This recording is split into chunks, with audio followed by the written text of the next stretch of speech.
Padre bendito, Señor, te queremos dar muchas gracias, Padre, porque tú nos das muchas bendiciones que muchas veces se nos olvida agradecerte.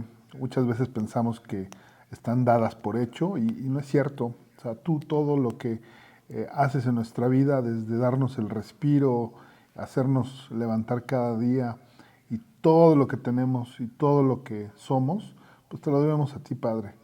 Te queremos entonces reconocer eso, agradecértelo, decirte que de verdad tú eres maravilloso y tienes una misericordia infinita. Padre, te queremos también pedir que en esta noche tú nos acompañes, tú tienes un mensaje preparado, que tú guíes las palabras, las enseñanzas, sobre todo, Padre, que abra nuestro entendimiento y nuestro corazón para que pues sean útiles tanto para nosotros en lo individual como para que después podamos compartir este mensaje con otras personas que pues tienen mucha necesidad de ti en su vida. Te pedimos entonces que tú estés aquí y que nos ayudes en esto para que se cumpla pues el propósito mayor, que es que nosotros podamos estar en tu iglesia, que nuestra vida sea ajustada a tus principios, que seamos santos en el sentido de ser apartados para ti y que podamos cumplir tu misión, que es presentar el Evangelio a todas las personas. Te pedimos, Padre, todo esto en nombre de Jesucristo nuestro Señor. Amén. Y bueno, el estudio del día de hoy se titula, bueno, yo lo titulé, Disciplina para lidiar contra el pecado. Es un estudio en el que vamos a retomar el pasaje que está en Mateo 18, versículos del 15 al 20. Si les parece bien, empecemos por leerlo, este pasaje, y a partir de que lo leamos, lo vamos a empezar a analizar. Miriam, ¿me ayudas con leer el pasaje? Es de Mateo, el libro de Mateo, capítulo 18, versículos 15 al 20.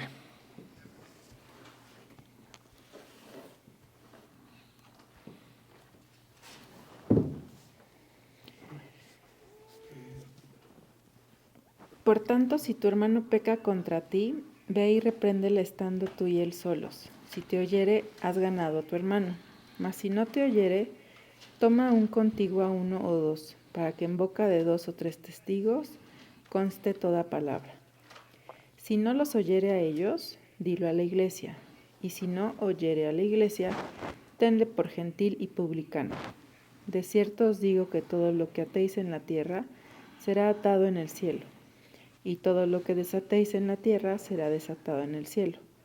Otra vez os digo, que si 2 de vosotros se pusieran de acuerdo en la tierra acerca de cualquiera cosa que pidieren, les será hecho por mi Padre que está en los cielos.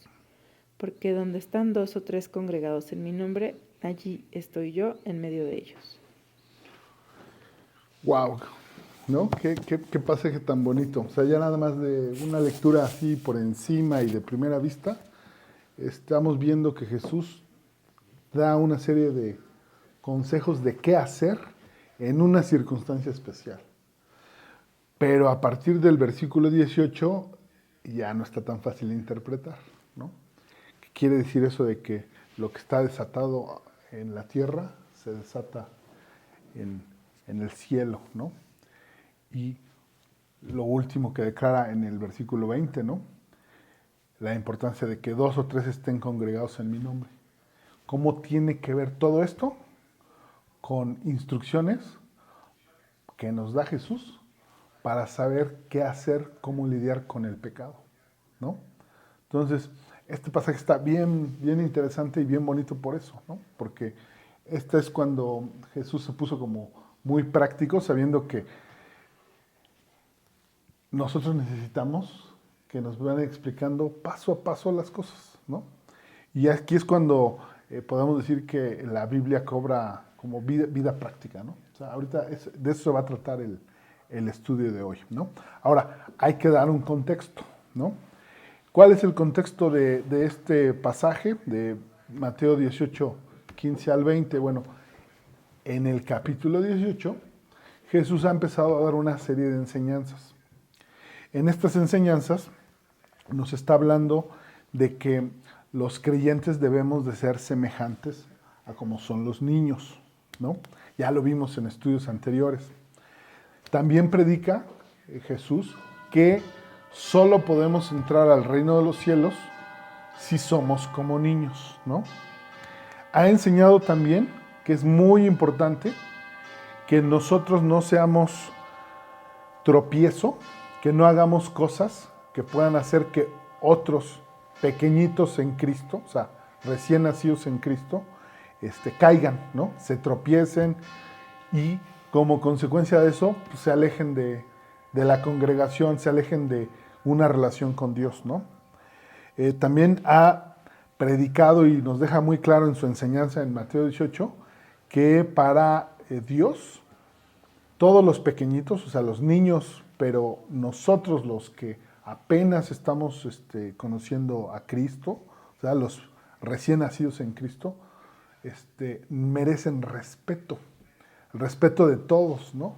El respeto por una sola razón, porque son preciados, son su tesoro. ¿Y por qué sabemos que son su tesoro? Pues porque Cristo mismo dio su vida para salvación de ellos, ¿no?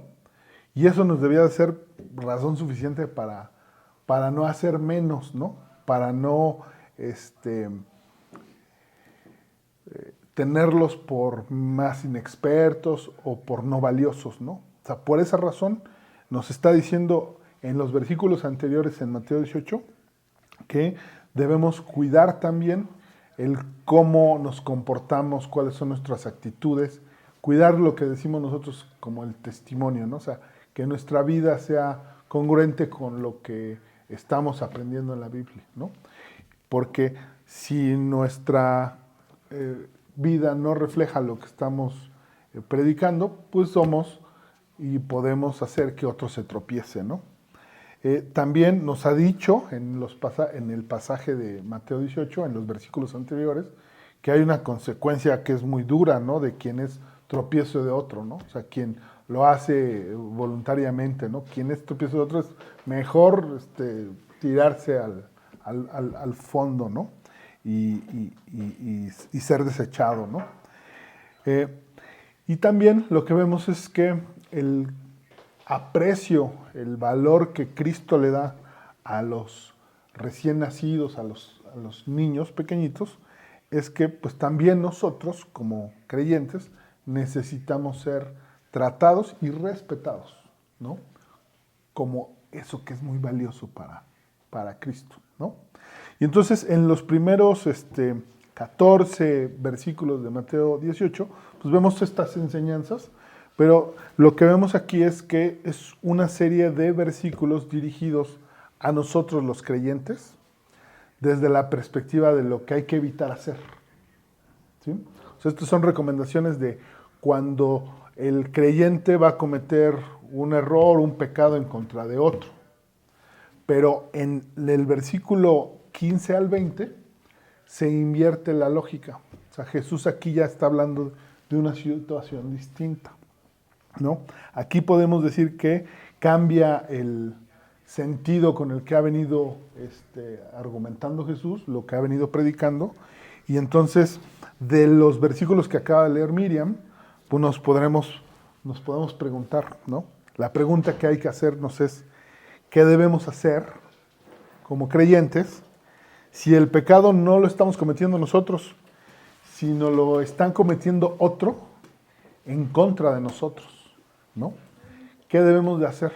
¿Sí? En los primeros 14 versículos son recomendaciones de tú cómo no debes de ser tropiezo de otros, cómo debes de ajustar tu conducta para el beneficio de los pequeños, ¿no? Y aquí es, ¿qué pasa si otro peca contra ti? ¿Sí? Y entonces cambia el punto de vista, ¿no? O sea, ¿qué es lo que vamos a hacer?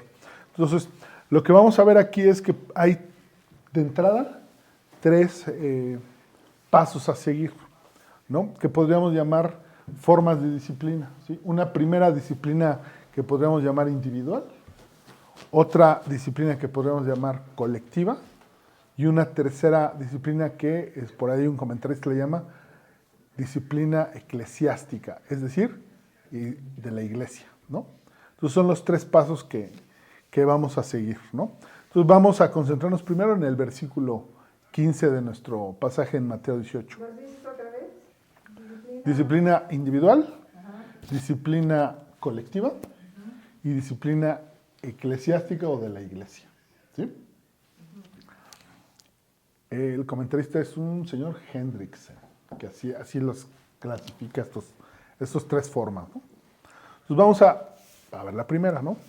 La que llamamos disciplina individual, o sea, los primeros pasos a seguir si alguien, un hermano, miembro de la iglesia, comete un pecado contra ti, ¿sí? Entonces, me ayudan leyendo el versículo 15, Mateo 18, 15, por favor. Sí. Caro, por favor. Va.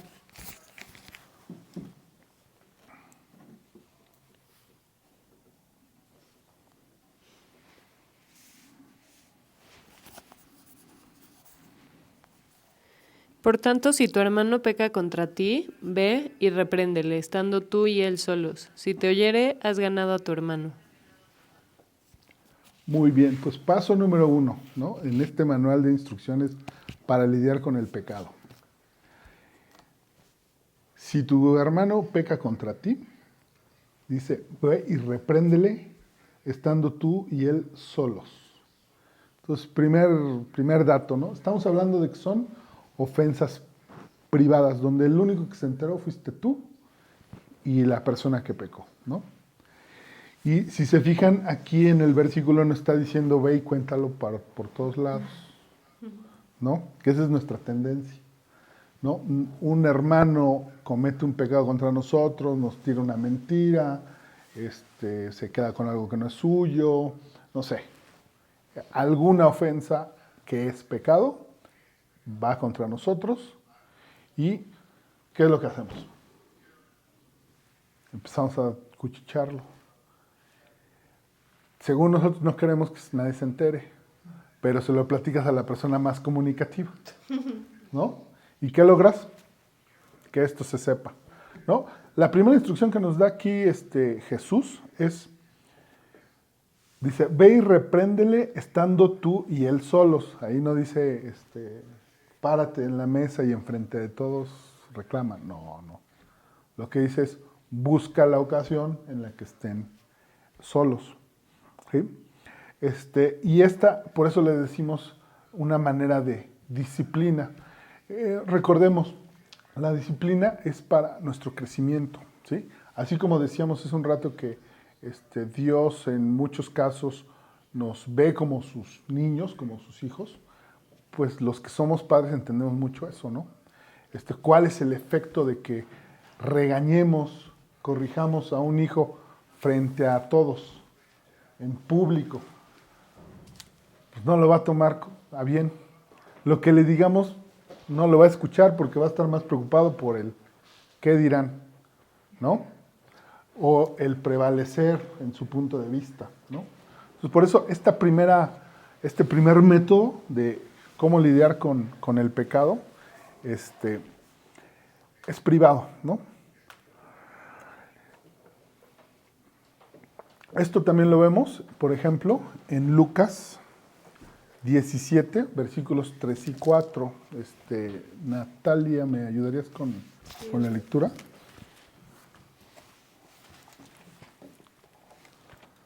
Lucas 17. 3 y 4, ¿va? Sí. Bueno, sí, el 3 y el 4. ¿Sí? El 3 es donde nos vamos a enfocar, pero el 3 y el 4. Mirad por vosotros mismos. Si tu hermano pecare contra ti, repréndele, y si se arrepintiere, perdónale.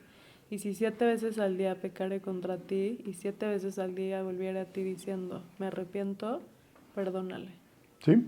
Aquí, por ejemplo, nos está dando además una idea adicional, ¿no? O sea, aparte de darnos la instrucción, nos está diciendo el propósito. Ve, dice, mirad por vosotros mismos. O sea, esto es bueno para ti, ¿no? Bueno para ti que lo guardes en privado, bueno para ti que tomes acción de enfrentar el pecado, ¿no? Porque esa es otra actitud que a veces no tenemos. Si vemos la ofensa, vemos el pecado, se cometió un error, lo viste que lo cometió uno de tus hermanos de la congregación y decides no hacer nada, ¿no? ¿Por qué? Quizás porque no sabes cuáles son los pasos a seguir. Quizás porque toleras el pecado y ese sí es un problemota, ¿no? Entonces aquí lo que está haciendo Jesús es diciéndonos también que es importante lidiar con el pecado, saber qué hacer con el pecado, ¿sí? Entonces de eso se trata el estudio de hoy, ¿sí? En las 3 secciones que vamos a ver, ¿no? Que es básico, es importante, es prioritario saber qué hacer con el pecado, ¿no? Entonces Lucas nos dice, Lucas 17:3, mirad por vosotros mismos, ¿sí? O sea, primero hazlo porque a ti te conviene, ¿no? Si tu hermano pecare contra ti, repréndele. Aquí le falta decir que es en privado, pero lo dice Mateo 18:15. Y si se arrepiente, perdónale. ¿Qué hacemos cuando otorgamos el perdón? ¿Qué es lo que hacemos cuando nosotros disculpamos la ofensa? Cuando disculpamos la transgresión. A veces lo condicionamos. Exactamente, ¿no? Hay veces que condicionamos, no, pues, a menos de que hagas esto, te perdono, ¿no? Aquí no está diciendo, si cumple tus requisitos y llena las formas y me trae las copias y se lleva a cabo el procedimiento, te voy a perdonar. Discúlpeme, soy abogado, ¿no? Sí, yo también. Muy godín. Y además certificadas, ¿no? O sea, no está diciendo eso. Dice, si se arrepiente, perdónale. Sin condición. ¿Sí? Como hizo Cristo con nosotros. Exactamente igual. ¿Qué se necesitó para que el acta de pecados que había contra ti se borrara? Arrepentirse de ello y pedirle que sea Él el que gobierne tu vida. Y toda la acusación se acabó y conseguiste perdón de pecados, ¿no? Entonces, sí es cierto, Jesús nos está diciendo aquí, imítame, ¿sí? Imita a Jesús, ¿no? Es lo único que necesitas para que este problema se resuelva es que la persona se arrepienta, ¿no? Y entonces vas a otorgar perdón y entonces se logra algo que es bien importante, que es la restauración, ¿no? Y ese es el tema central, o sea, las 3 formas que vamos a ver de disciplina, o sea, de cómo vamos a lidiar con el pecado, su último fin es que se restaure las condiciones que estaban antes de que ocurriera el pecado, ¿no? Se va a restaurar, ¿no? Y es muy importante a nivel individual, a nivel colectivo y al nivel de la iglesia, ¿no? Por eso son esas 3 formas de disciplina que comentamos que vamos a analizar, ¿no?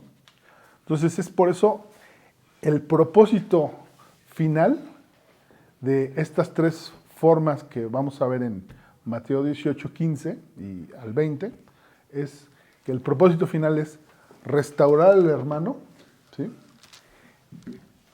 Pero para bien de nuestra convivencia, ¿no? No dice aquí, no dice Mateo 18:15, dice, ve y repréndele para humillarlo. No dice eso.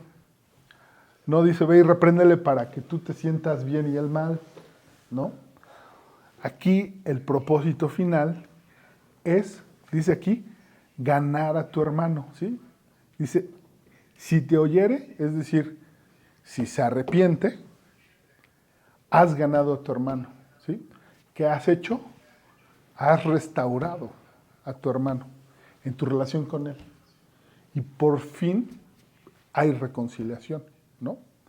¿Qué pasa si tú dejas que una ofensa un pecado cometido contra ti pase sin acción. En nuestro corazón, ¿qué pasa? Es sentimiento. Ahí lo traes, te lo quedas. Y hay quienes, también como abogados, pues lo van anotando en una listita, ¿no? Lista negra. Sí, sí. Yo hago mucho esa broma de que estás en mi lista de Navidad y en la lista negra, ¿no? O sea, ¿dónde, no?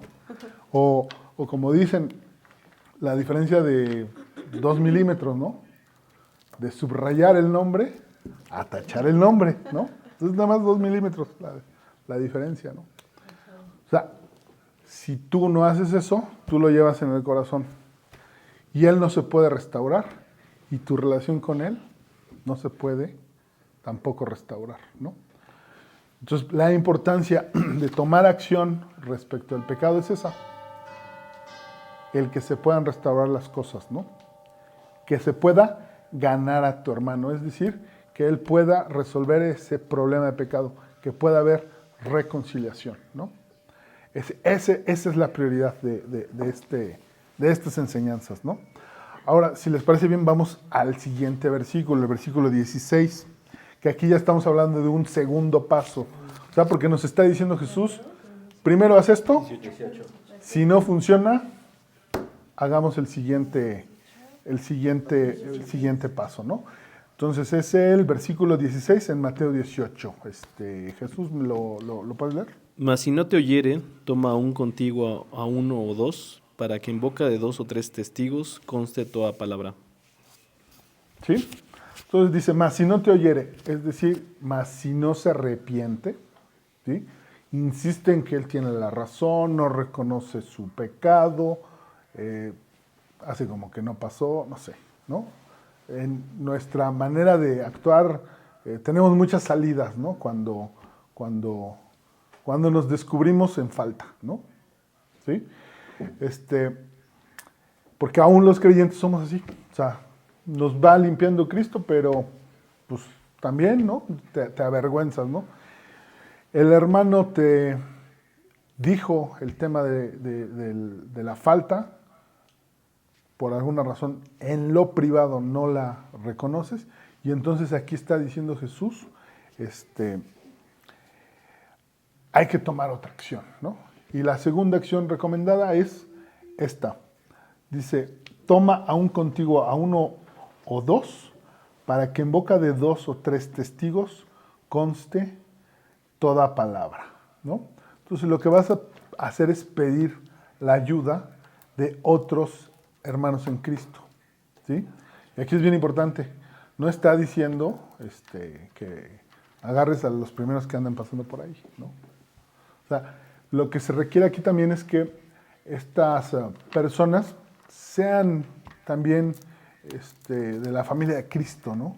Que sean también creyentes. Y repito, no está recomendando esto Jesús para exhibir al hermano que tiene la falta, ¿no? No lo está haciendo para eso, ¿no? Sino para que se unan fuerzas para lograr la reconciliación y la restauración de esa persona, ¿sí? ¿Por qué razón hay que tomar la acción? Porque para Cristo, esa persona que en lo privado no reconoció la falta, es muy, muy valiosa, ¿sí? Y entonces te da un segundo método, un segundo paso, lo que llamamos esta disciplina colectiva, ¿no? Entonces, por amor al hermano que pecó, no debemos desistir con el primer método, ¿sí? Entonces, por eso hay que tomar esta segunda acción, ¿no? Pedir a 2 personas cristianas también provoca a ti que eres el que va a tomar la acción, una reacción inmediata, ¿no?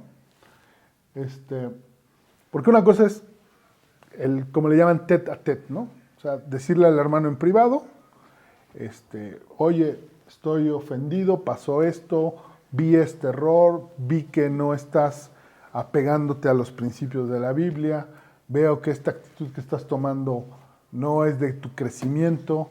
Estoy viendo que esto que estás cometiendo es un pecado pues, abierto y sin lugar a dudas, ¿no?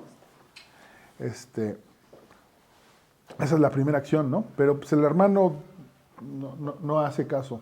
Tú ahí podrías decir, ya no hago más. Pero lo que Cristo te está diciendo es, no, esta persona es valiosa y necesitamos unir fuerzas para restaurar, ¿no? Entonces, por amor. Ahora, pero cuando te planteas que tienes que pedir la ayuda de dos para ir a lidiar con el pecado, haces un examen. Y entonces dices, ¿no estaré exagerando? ¿No? O sea, de veras, eso que hizo de veras es un pecado y es contra mí.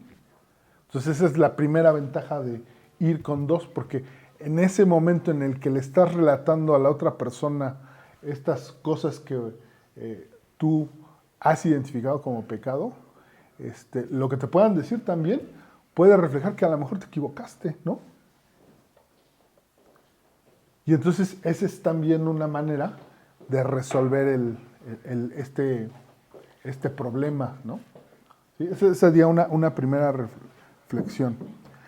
Y la otra es que la acción sea efectiva. O sea, ya que contaste la falta, el pecado que se cometió contra ti, y los dos que has llamado coinciden, estamos ya en el sistema que Dios ideó desde el Deuteronomio, ¿sí? Entonces veamos Deuteronomio, capítulo 19, versículo 15, ¿sí? Deuteronomio, capítulo 15. No, capítulo 19, versículo 15.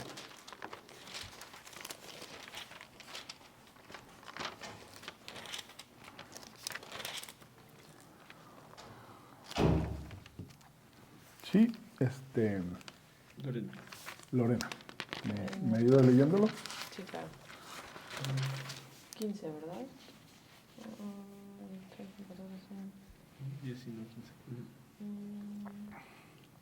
15. No se tomará en cuenta a un solo testigo contra ninguno en cualquier delito ni en cualquier pecado, en relación con cualquier ofensa cometida.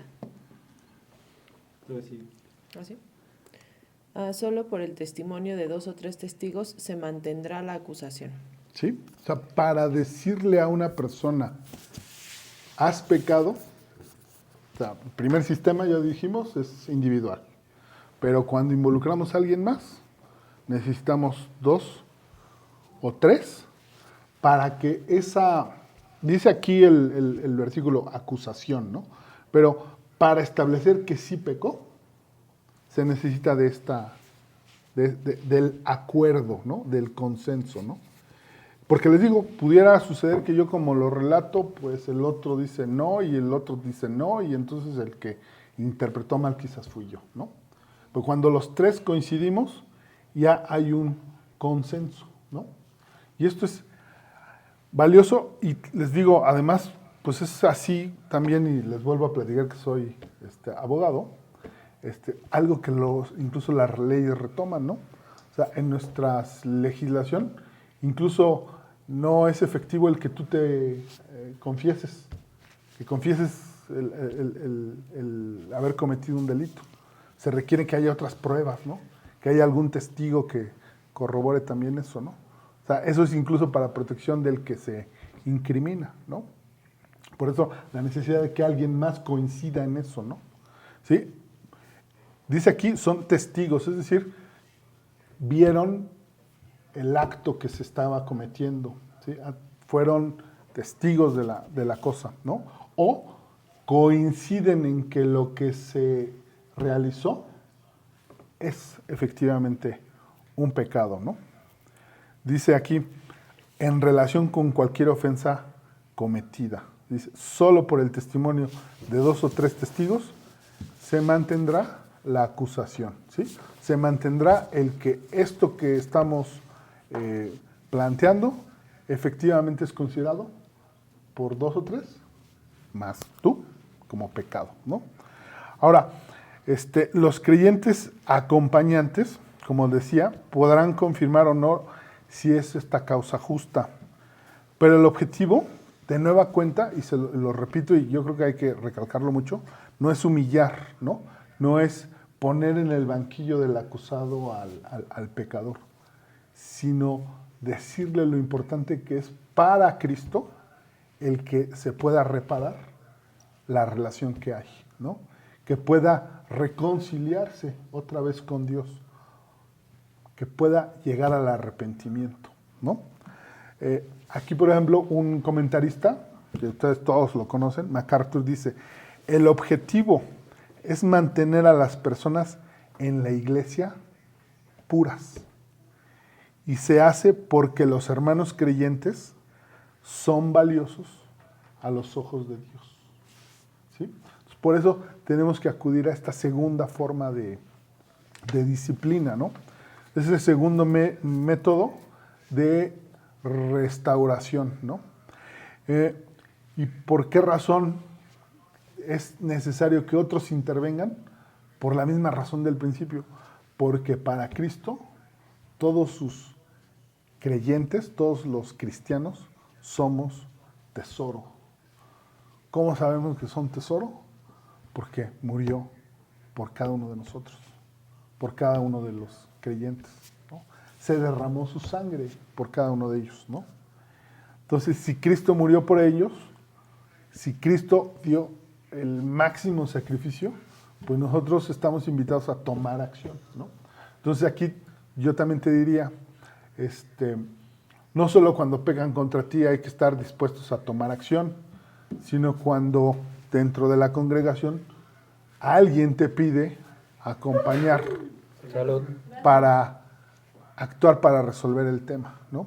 Entonces es un doble mensaje, ¿no? O sea, aquí para el creyente son dos cosas muy importantes. Uno, saber cuál es el paso. Dos, si la comunicación individual no fue efectiva, ¿no? Y si te toca no estar en eso, sino ser uno de los creyentes acompañantes, saber también que es importante tu acción, que es importante acudir a ese llamado, ¿no? Porque el hermano que está pidiendo la ayuda, la está haciendo en pro del que pecó para restaurarlo, ¿sí? Y por eso es una actividad importante en nuestra vida cristiana, ¿no? ¿Sí? Entonces, los que van a lidiar en este versículo 16 de Mateo 18 ya son los 2 o 3 y la persona que está enfrentando el problema. O sea, ya se agregaron personas a la acción de lidiar con el pecado, ¿sí?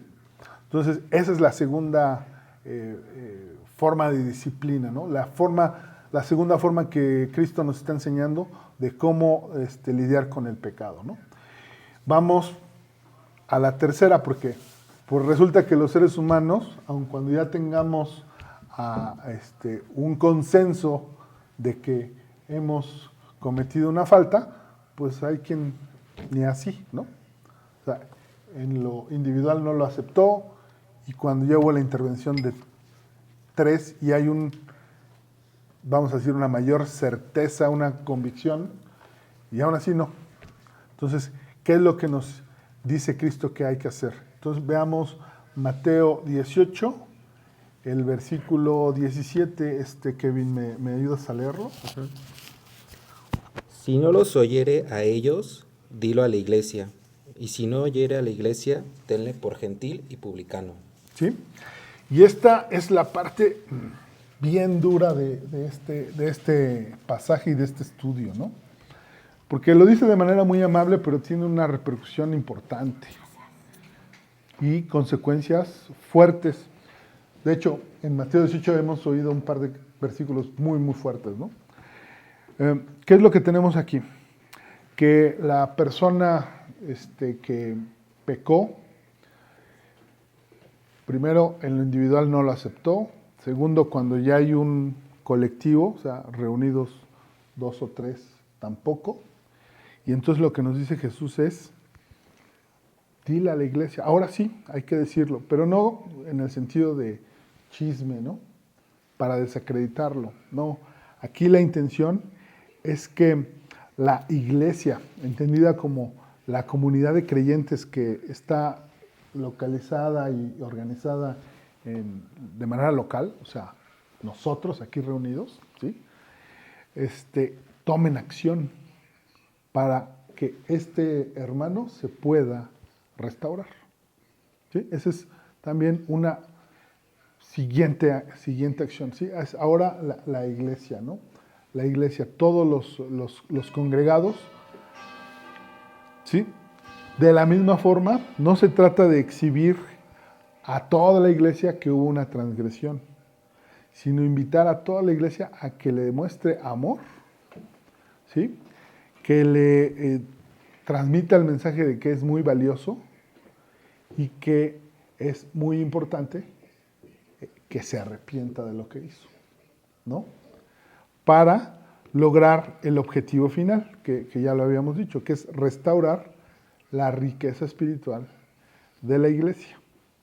Dice, si el creyente y nuestra iglesia no está dispuesto, o sea, cualquiera de nosotros no estamos dispuestos como iglesia a enfrentar el pecado, pues tenemos un problema, ¿no?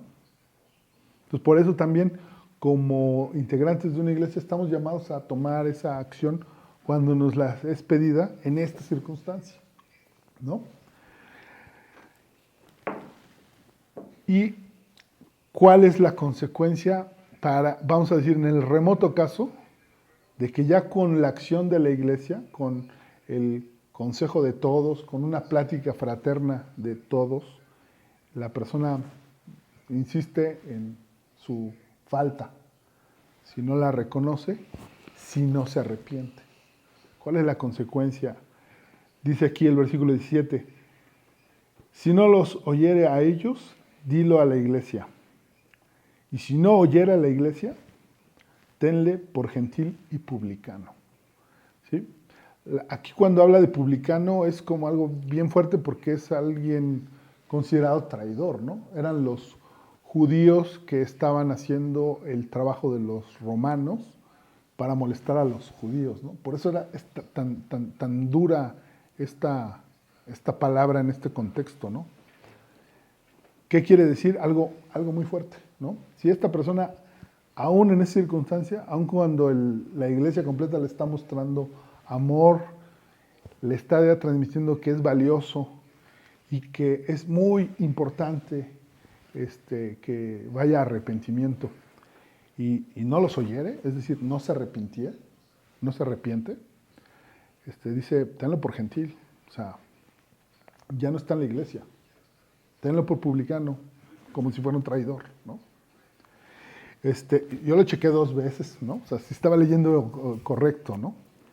Y lo que dice aquí, y por ejemplo MacArthur lo menciona así, que es también importante tomar esa acción, ¿no? Porque mantener a una persona que en esas circunstancias insiste en el pecado, que vive en el pecado, que no acepta y no se arrepiente del pecado, puede ser mala influencia para el resto, ¿no? Veamos qué dice 1 Corintios 5, versículos 6 al 8. Sí, 1 Corintios 5, versículos 6 al 8. ¿Quién lo lee? Karina, por favor. No es buena vuestra jactancia. ¿No sabéis que un poco de levadura leuda toda la masa? Limpiaos pues de la vieja levadura para que seáis nueva masa, sin levadura como sois. Porque nuestra Pascua, que es Cristo, ya fue sacrificada por nosotros. Así que celebremos la fiesta no con la vieja levadura, ni con la levadura de malicia y de maldad, sino con panes sin levadura, de sinceridad y de verdad. ¿Sí? Aquí en este pasaje, la levadura es el pecado. ¿Qué es lo que hace la levadura con el pan? Lo echa a perder. Lo infla, ¿no? Y lo infla a través de un proceso biológico o químico, que es echar a perder el compuesto, ¿no? Por eso hay que consumirlo rápido, porque si dejamos que te hace mucho daño, se echa a perder, ¿sí? Y te inflas, ¿no? Por eso la invitación en este pasaje de que nos limpiemos de la vieja levadura, es decir, limpias el pecado. En la iglesia lo que necesitamos hacer es buscar la santidad de sus miembros, de todos los que la integramos, ¿sí? Buscar la purificación del que se ha manchado, ¿no? Pero no debes de dejar que ahí esté la levadura, ¿no? Porque, dice, la levadura leuda toda la masa. Dice, ¿no sabéis que un poco de levadura leuda toda la masa? ¿Sí? O sea, un poco de pecado puede contaminar toda la iglesia. Y entonces por esa razón dice, a esta persona la tienes que separar, ¿sí? La tienes que tratar, tenla por gentil y publicano, ¿sí? Porque ya le diste 3 oportunidades, ya pasó por 3 procedimientos y ha insistido en estar en el problema, ¿no? En el pecado, ¿no? Entonces sí, es muy importante. Por eso les decía, este es un mensaje fuertísimo, ¿no? Pero también es necesario saber que es necesario, ¿no? Y Dios trabaja así, ¿no? Trabaja así también, limpiando de vez en cuando las congregaciones, ¿no? O sea, incluso MacArthur en una de las predicaciones que Carlos me proporcionó para preparar este estudio, dice que él le han preguntado como la receta para tener una congregación de muchos congregados, ¿no? Dice, pues, da promesas falsas y reparte dinero y vas a tenerla llena, ¿no?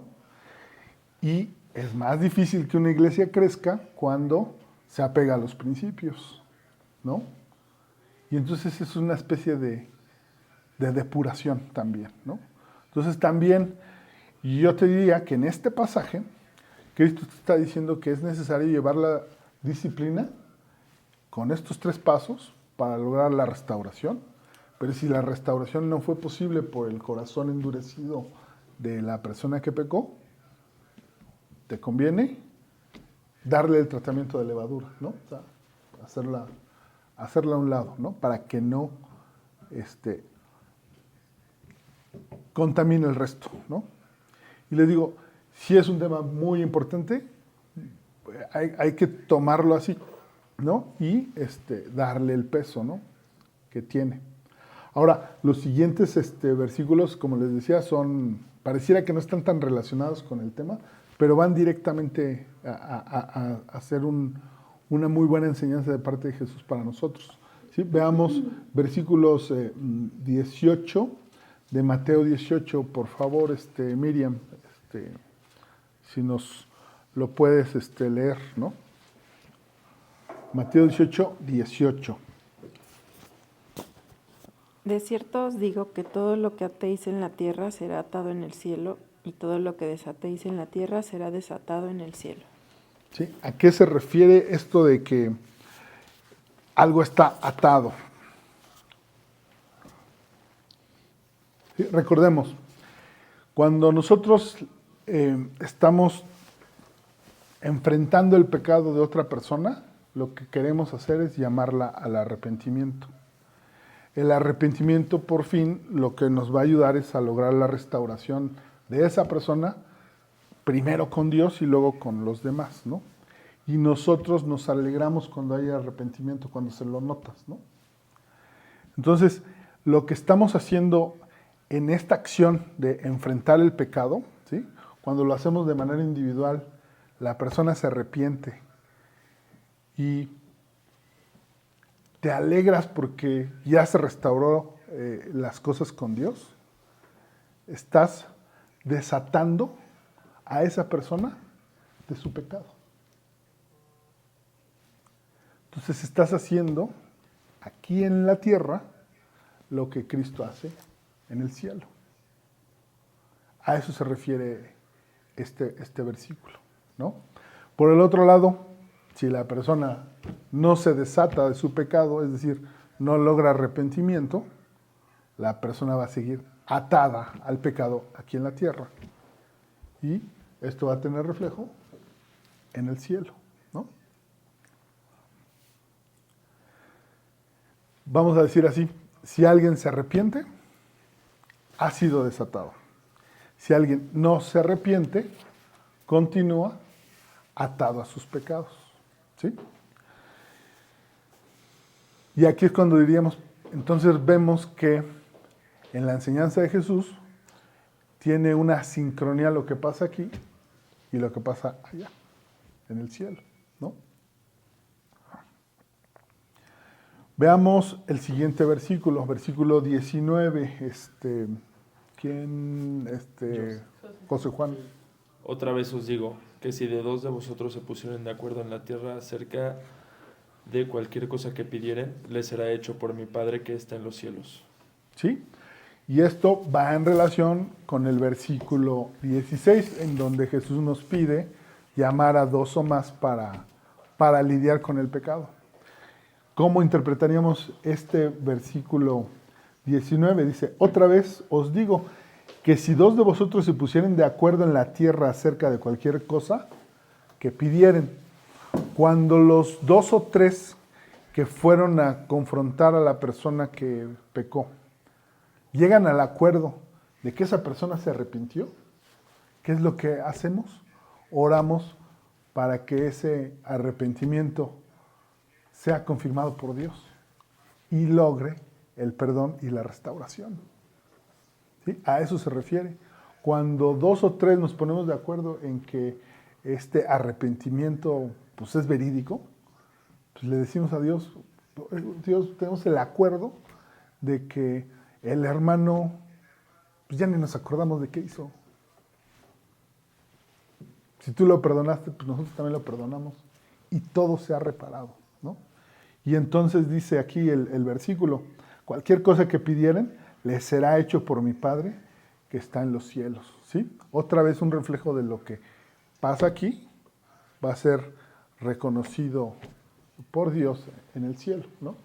Y a la inversa, o sea, si el acuerdo de los hermanos, de los dos o tres, es que no hubo arrepentimiento, esa persona seguirá atada a su pecado, ¿no?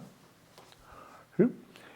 Y por eso podríamos decir que en este versículo lo que vemos es la afirmación del arrepentimiento por dos o tres, ¿no? Y veamos por último el último versículo, ¿no? El versículo 20, Caro, si me ayudas a leerlo. Porque donde están dos o tres congregados en mi nombre, allí estoy yo en medio de ellos. Sí, aquí pareciera que se sale un poco de la dinámica, ¿no? Ya no está hablando como de quiénes son los que conforman una congregación y que Jesús está en medio de ellos, ¿no? Por acá veíamos en uno de los comentarios que revisamos para este estudio que no tanto se trata este versículo de saber cuántas personas se necesitan para formar una especie de grupo de oración o una reunión de oración, ¿no? Más bien trata de una situación de disciplina de la iglesia, ¿no? Significa que Dios está en medio de la situación cuando dos o tres congregados están actuando en la actividad de restaurar a la persona que ha cometido pecado, ¿sí? La iglesia entonces se está sincronizando, ¿no? O sea, en estos tres versículos, en el 17, en el 18, 19 y 20, vemos cómo Cristo nos está confirmando algo que también a veces los cristianos damos por hecho, ¿no? Que lo que pasa aquí en la tierra va a tener una consecuencia y reconocimiento en el cielo, ¿no? Tiene una especie de sincronía, ¿no? Y aquí me gustaría concluir el estudio con una frase que también leí en una de las predicaciones de MacArthur, porque como que le da un cierre que me parece bueno, porque nos da una perspectiva de la importancia que tiene nuestro papel dentro de la iglesia, en nuestro papel activo en la iglesia. Dice MacArthur, dice, la iglesia nunca está más en armonía con el cielo, más en armonía con el Padre y más en armonía con Cristo mismo que cuando lidia con el pecado. Es la obra del cielo. Y fíjense qué bonito lo dice, ¿no? Porque la obra del cielo, la obra de Cristo, es lidiar con el pecado. Es repararlo, conquistarlo, vencer al pecado. ¿Sí? Es la obra del cielo, es la obra del Padre, es la obra del Hijo. Entonces, no hay que tenerle miedo, ni vergüenza, ni flojera a cuando hay que enfrentar el pecado, ¿no? El pecado que ocurre enfrente de nosotros, ¿no? No hay que echar la vista para otro lado haciendo que no pasó, ¿no? No hay que evadir una responsabilidad que es la que Cristo nos está llamando a tener, ¿no? A tomar acción, como dicen, para lidiar con el pecado, porque es una actividad esencial de la iglesia, ¿no?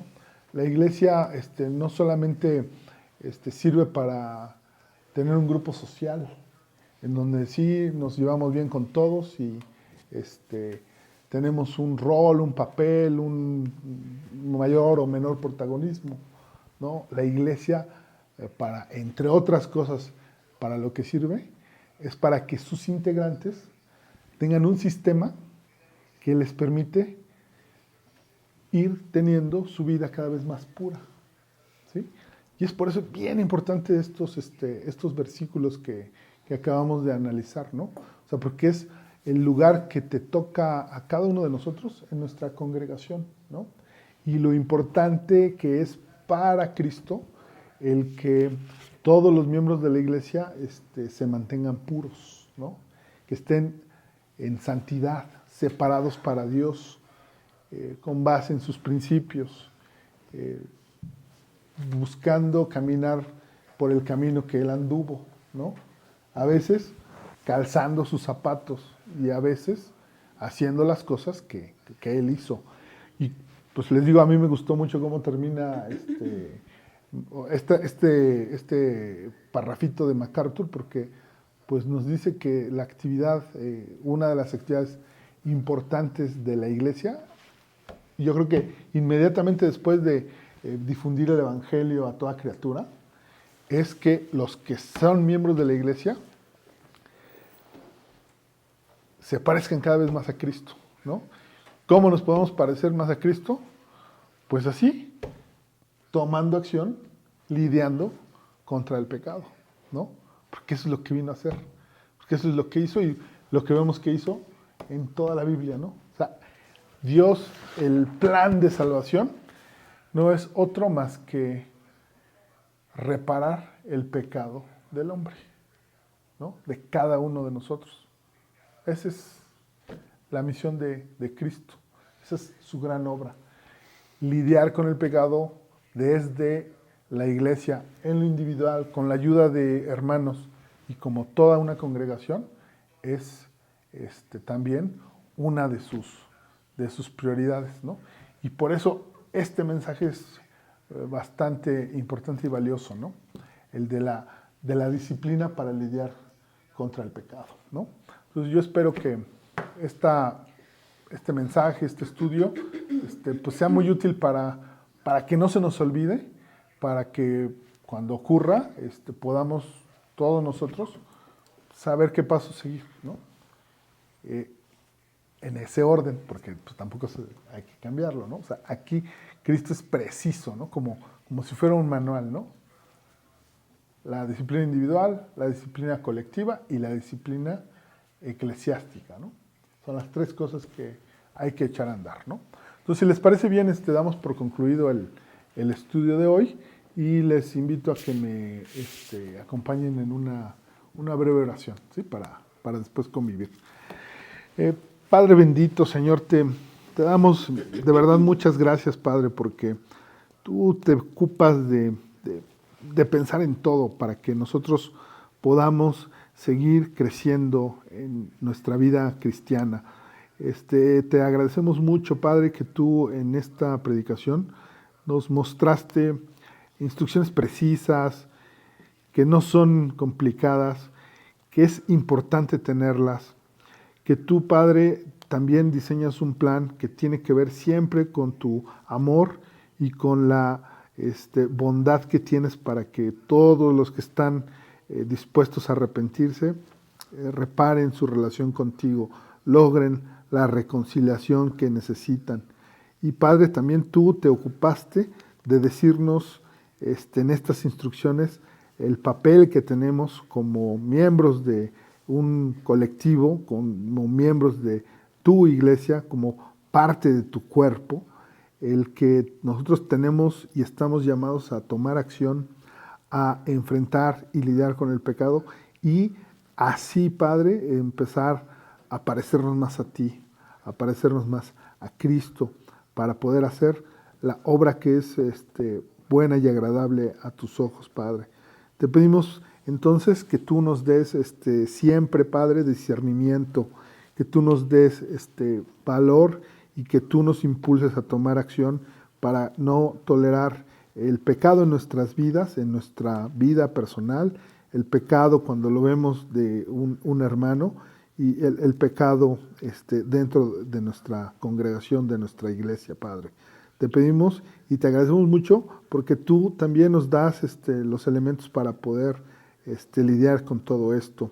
Te pedimos también, Padre, que la obra, y así tú lo tienes dicho en tu palabra, que se haga aquí en la tierra, lo que desatemos, lo que se logre que alguien llegue a arrepentimiento, tú lo corrobores en el cielo, Padre. Tú lo corrobores para la eternidad y para el crecimiento de tu iglesia, para su continuidad en la tierra y para que más y más personas te conozcan pues, a través de nuestra vida y a través de cómo nos comportamos en tu iglesia. Padre, te pedimos todas estas cosas en nombre de Jesucristo, nuestro Señor y Salvador. Amén.